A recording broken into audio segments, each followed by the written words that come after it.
여러분 안녕하십니까? 포항 MBC 뉴스입니다. 절기 대한인 오늘은 낮부터 추위가 서서히 누그러지겠습니다. 낮 최고 기온은 11도 선까지 오르겠는데요. 맑은 날씨 속에 경북 동해안 전 지역에 건조특보가 이어지고 있습니다. 화재 사고에 주의하시기 바랍니다. 조주경 기상캐스터입니다. 오늘은 24절기 가운데 마지막 절기인 대한입니다. 오늘 큰 추위는 아침까지만 이어지겠는데요. 낮 동안에는 따뜻한 남풍이 불어들면서 기온이 크게 오르겠습니다. 경북 동해안 전 지역에서 11도 선까지 오르면서 평년보다 3, 4도가량 웃돌겠습니다. 닷새째 건조특보가 이어지고 있는 동해안 지역에서는 내일 오후에 비가 내리기 전까지는 대기가 건조하겠습니다. 불씨관리 잘해주시기 바랍니다. 이어서 자세한 지역별 날씨 보시면 오늘도 경북 동해안의 하늘은 맑고 쾌청하겠습니다. 한낮 기온은 11도 선까지 오르면서 어제보다 5도가량 높겠습니다. 울릉도와 독도의 하늘은 흐린 곳이 있겠습니다. 한낮 기온 울릉도 8도, 독도 7도로 예상됩니다. 오늘 아침까지는 너울성 파도에 주의가 필요하겠습니다. 바다의 물결은 동해 전해상에서 2m로 비교적 잔잔하게 일겠습니다. 이제 큰 추위는 없겠지만 비 소식이 잦습니다. 일단 목요일 오후부터 비가 내리기 시작해 일요일까지 길게 이어지겠습니다. 날씨였습니다. 월성원전 방사능 누출 논란과 관련해 원자력 학계 일부 인사는 적은 양의 삼중수소는 인체에 무해하다는 주장을 펼치고 있습니다. 멸치나 바나나를 예로 들면서 삼중수소 위험이 과장되고 있다고 주장하는데요. 하지만 삼중수소가 체내 손상을 일으키고 암과의 직접 관련성이 있다는 해외 과학계의 연구 결과가 이미 다수 나와 있습니다. 또 월성원전 인근 주민들이 평생을 삼중수소에 노출돼 살아가는 현실을 감안하면 적은 양의 방사성 물질이라도 건강에 큰 영향을 미칠 수 있다고 전문가들은 말합니다. 장미쁨 기자가 보도합니다. 월성원전 내 부지에서 고농도의 방사능이 누출된 것과 관련해 원자력 학회 일부 인사가 적은 양의 삼중수소는 인체에 아무 문제가 없다는 주장을 확산시키고 있습니다. 원전 인근 주민의 삼중수소 피폭량이 멸치나 바나나 서너 개를 먹은 양과 비슷하고 이마저도 소변 등을 통해 열흘 정도면 모두 몸 밖으로 배출된다는 주장입니다. 하지만 전문가들은 삼중수소가 몸 밖으로 100% 배출되지 않고 일부가 체내 단백질 세포 등과 결합해 잠복해 있다가 체내 손상을 일으킬 수 있다고 말합니다. 2%가 인체에 결합이 되는데 이렇게 되면은 인체 내에 머무는 기간이 한 500일 정도로 확 늘어나요. 결합이 되면. 그러면 이제 위험한 거는 그렇게 결합이 된 삼중수소, 그게 위험한 거고. 1986년과 2016년 유엔 과학위원회는 동물을 대상으로 한 삼중수소 연구에서 삼중수소 피폭이 암을 유발하고 심할 경우 생명을 앗아갈 수 있다는 조사 결과를 발표했습니다. UNSCEAR, UNSCEAR. They published papers showing that every type of gene damage that is known can be caused by exposure to tritium. 더구나 미국 3대 핵무기 연구소인 캘리포니아주 로렌스 리버모어 국립연구소도 지난 1993년 삼중수소는 암, 유전자 영향, 비정상적인 태아, 생식기관에 영향을 미친다는 연구 결과를 발표했습니다. 또 2013년에도 유럽 방사선 위험위원회는 삼중수소 등 방사성 물질의 선량이 낮더라도 지속적으로 체내에 피폭될 경우 결코 안전하지 않다고 밝혔습니다.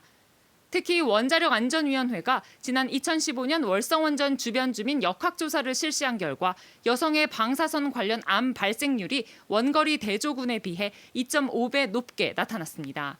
방사선 관련된 민감한 암들은 증가가 훨씬 더 잘 보이는데 또 그것이 젊은 연령 내지는 한 분들한테서 더 많이 증가되는 노출과 관련되는 원전의 거리에 따른 인과성을 갖고 있다라고 하는 결론이죠. 이러한 잠재적 위험성을 고려해 미국 환경청은 과학적으로 안전한 방사선량은 알려지지 않았다며 방사선량은 적을수록 좋다고 본다는 입장을 채택하고 있습니다. 더구나 중수로인 월성원전은 경수로 원자로에 비해 20배나 많은 삼중수소를 배출하는 만큼 원전에서 배출되는 삼중수소의 위험성을 섣불리 축소해서는 안 된다는 지적입니다. MBC 뉴스 장미쁨입니다. 앞서 삼중수소의 위험성 전해드렸는데요. 월성원전 인근 주민들의 체내에서는 이미 오래전부터 삼중수소가 검출돼 큰 논란을 빚어왔습니다. 최근 실시된 삼중수소 결과에서도 원전 인근 주민들의 삼중수소 검출률이 68%로 대조군에 비해 60배나 높게 나왔습니다. 박성아 기자가 보도합니다. 월성원전 인근 주민들의 삼중수소 농도를 측정한 결과 삼중수소 검출률이 대조군에 비해 매우 높은 것으로 나타났습니다. 경주시 양남면의 경우 조사 대상의 68%, 인근 양북면과 관포읍의 경우 각각 50%와 41%의 소변에서 삼중수소가 검출됐습니다. 대조 지역인 경주와 울산, 서울에 비해 60배 이상 확연히 높은 수치를 보였습니다. 삼중수소 검출 농도도 원전 인근 양남면 주민 평균치가 3.88베크렐로, 대조군 평균치인 1.75에 비해 2.2배 높습니다. 앞서 지난 2016년 발표된 1차 조사 결과는 삼중수소 검출률이 더 높습니다. 월성원전 인근 주민들의 삼중수소 검출률은 89%로 경주시내 18%, 울진군 40%보다 현저히 높게 나타났습니다. 나을이나 읍천이나 그 인근 한 3km 이내의 마을들 소변 검사를 주민들이 여러 차례 했을 때는 늘 100% 다 나왔어요. 인근 주민들이 2015년 실시한 건강조사에서는 5살 남자아이의 소변에서도 17.5베크렐의 삼중수소가 검출돼 큰 충격을 줬습니다.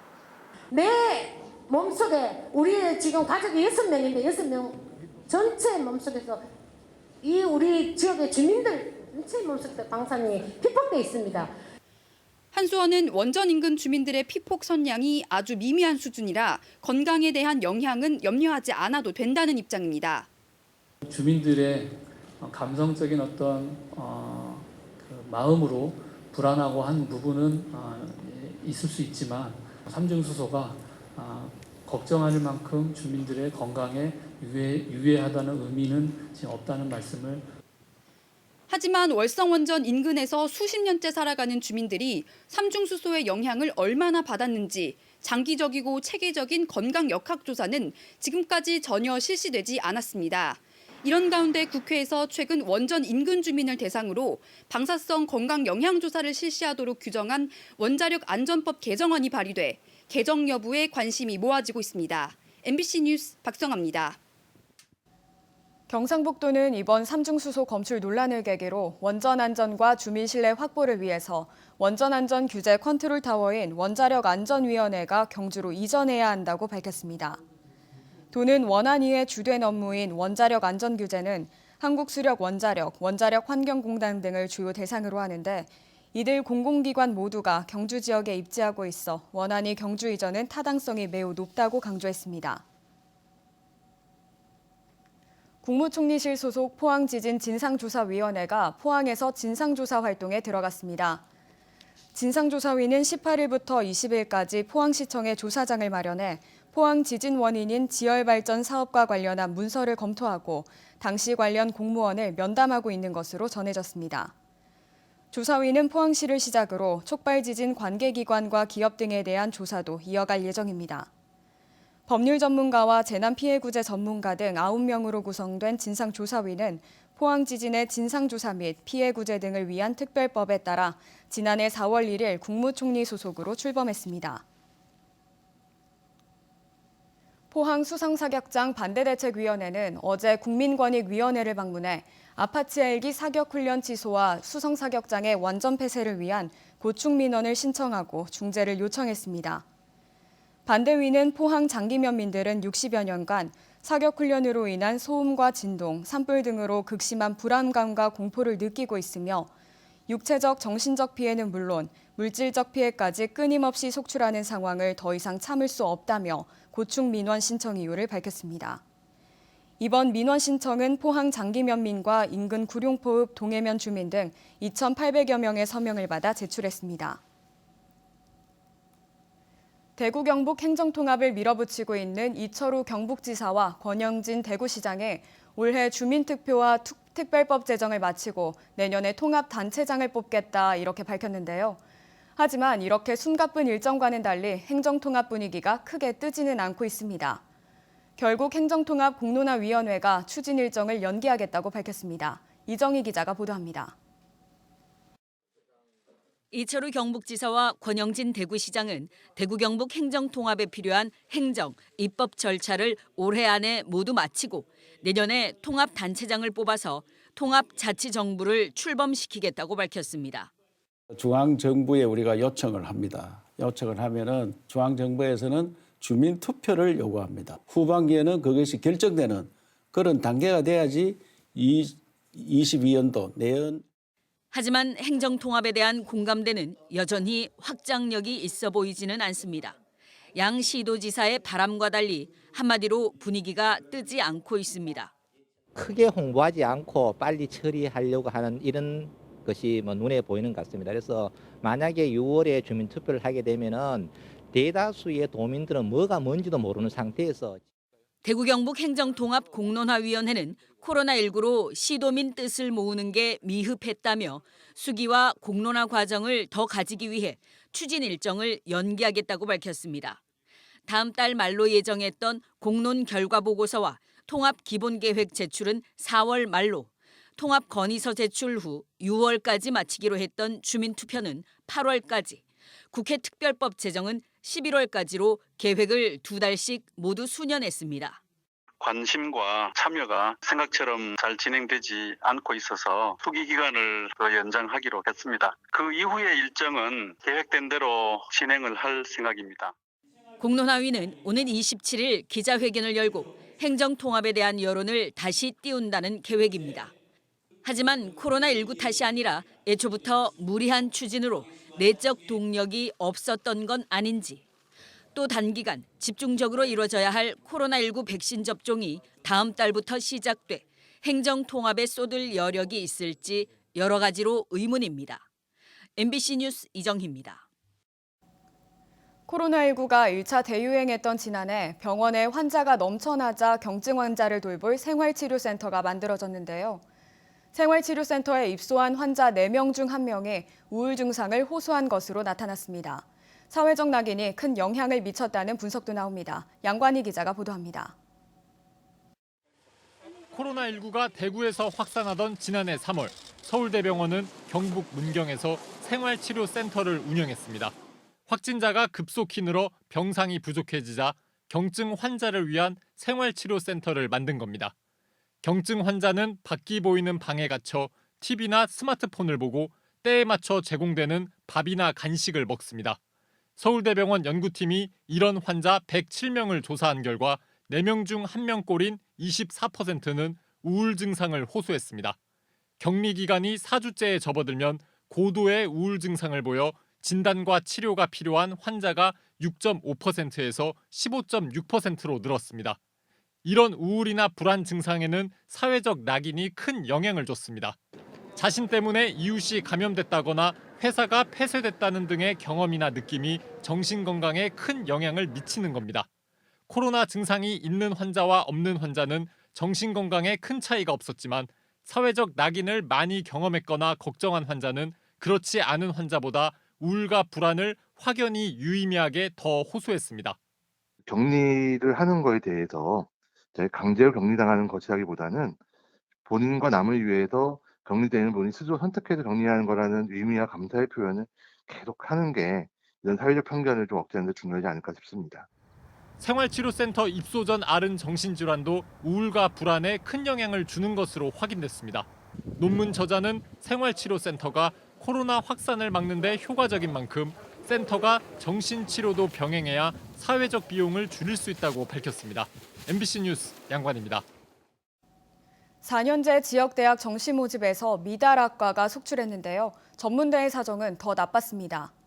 다음 달까지 계속될 자율 모집을 통해서라도 정원을 다 채우는 전문대가 아예 없을 것이라는 전망입니다. 한태현 기자가 보도합니다. 그제 발표한 2021학년도 전문대 정시 모집 결과 역대 가장 낮은 경쟁률을 기록했습니다. 대구권 6개 전문대 정시 모집 결과 2.67대 1에서 1.36대 1로 지원 학과 수 제한이 없는 현행 입시 제도를 고려하면 모든 전문대 경쟁률이 사실상 1대 1을 넘지 못했습니다. 미달 학과도 학교마다 절반이 넘거나 절반 가까이 됩니다. 한 전문대는 29개 학과 가운데 17개 학과에서 정원을 못 채워 60% 가까운 미달률을 기록했습니다. 한 해 전 입시에서 대구의 6개 전문대 모두 정원 내 신입생 충원율이 90%를 넘긴 곳과 비교하면 충격적입니다. 학령 인구 줄어서 뭐 어려움은 있을 걸로 예상은 했지만 이렇게 심각하게 학생 충원이 어려울 줄은 미처 예상을 전혀 못했습니다. 다음 달 말까지 자율 모집을 통해 미달 학과 신입생을 추가로 채우겠지만 올해는 수시 충원율이 60에서 80%로 크게 떨어져 100% 충원은 어려워 보입니다. 학령 인구 감소와 수도권 쏠림이 심해져 지역 중하위권 4년제 대학마저 미달 사태가 발생하면서 지역 전문대로 도미노 현상이 나타났습니다. 대폭적인 장학금 이런 거를 통해서 수험생을 이렇게 유치하다 보니까 전문대로 올 수 있는 학생들 중에도 다수가 그쪽으로 많이 갖는 걸로 그렇게 분석하고 있습니다. 신입생 부족 현상은 갈수록 심해질 전망이어서 전문대마다 학과 통폐합이나 정원 축소가 잇따를 것으로 보입니다. 혁신적인 학과 정원 조정이 불가피할 것 같습니다. 현재 정원을 예를 들어서 줄이는 방향 아니면 학제 연한 늘리는 방향 이제 이런 것들을 전체적으로 통합적으로 검토해야 될 상황이고요. 청년 인구는 갈수록 줄어들고 수도권 집중 현상은 심해지면서 지역 전문대가 존폐 위기로 내몰리고 있습니다. MBC 뉴스 한태현입니다. 대구지방법원 포항지원은 뇌물수수 혐의로 재판에 넘겨진 전 포항시청 간부 공무원 A씨에게 징역 6월에 집행유예 2년을 선고했습니다. A씨는 하수관 공사 관련 직무를 하던 지난 2015년부터 2018년까지 시공업체 대표로부터 8차례에 걸쳐 골프장 예약 등을 통해 총 206만 원 상당의 경제적 이익을 받은 혐의로 재판에 넘겨졌습니다. 경상북도는 일본 외무상이 독도는 일본 고유의 영토라고 주장한 데 대해 매년 반복되는 일본 정부의 반성 없는 독도 영유권 주장을 사죄하고 즉각 중단할 것을 촉구했습니다. 도는 이 같은 내용의 성명서를 발표하고 일 외무상의 8년째 이어지는 독도 망언을 강력히 경고한다며 집요하고 교묘한 일본의 독도 침탈 야욕에 대해 300만 도민이 함께 강력히 맞설 것이라고 강조했습니다.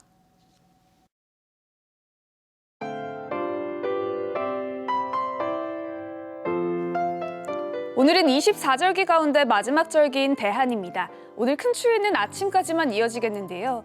낮 동안에는 따뜻한 남풍이 불어들면서 기온이 크게 오르겠습니다. 경북 동해안 전 지역에서 11도 선까지 오르면서 평년보다 3, 4도가량 웃돌겠습니다. 닷새째 건조특보가 이어지고 있는 동해안 지역에서는 내일 오후에 비가 내리기 전까지는 대기가 건조하겠습니다. 불씨 관리 잘해주시기 바랍니다. 이어서 자세한 지역별 날씨 보시면 오늘도 경북 동해안의 하늘은 맑고 쾌청하겠습니다. 한낮 기온은 11도 선까지 오르면서 어제보다 5도가량 높겠습니다. 울릉도와 독도의 하늘은 흐린 곳이 있겠습니다. 한낮 기온 울릉도 8도, 독도 7도로 예상됩니다. 오늘 아침까지는 너울성 파도에 주의가 필요하겠습니다. 바다의 물결은 동해 전해상에서 2m로 비교적 잔잔하게 일겠습니다. 이제 큰 추위는 없겠지만 비 소식이 잦습니다. 일단 목요일 오후부터 비가 내리기 시작해 일요일까지 길게 이어지겠습니다. 날씨였습니다. 이상으로 포항 MBC 뉴스를 마치겠습니다. 여러분 고맙습니다.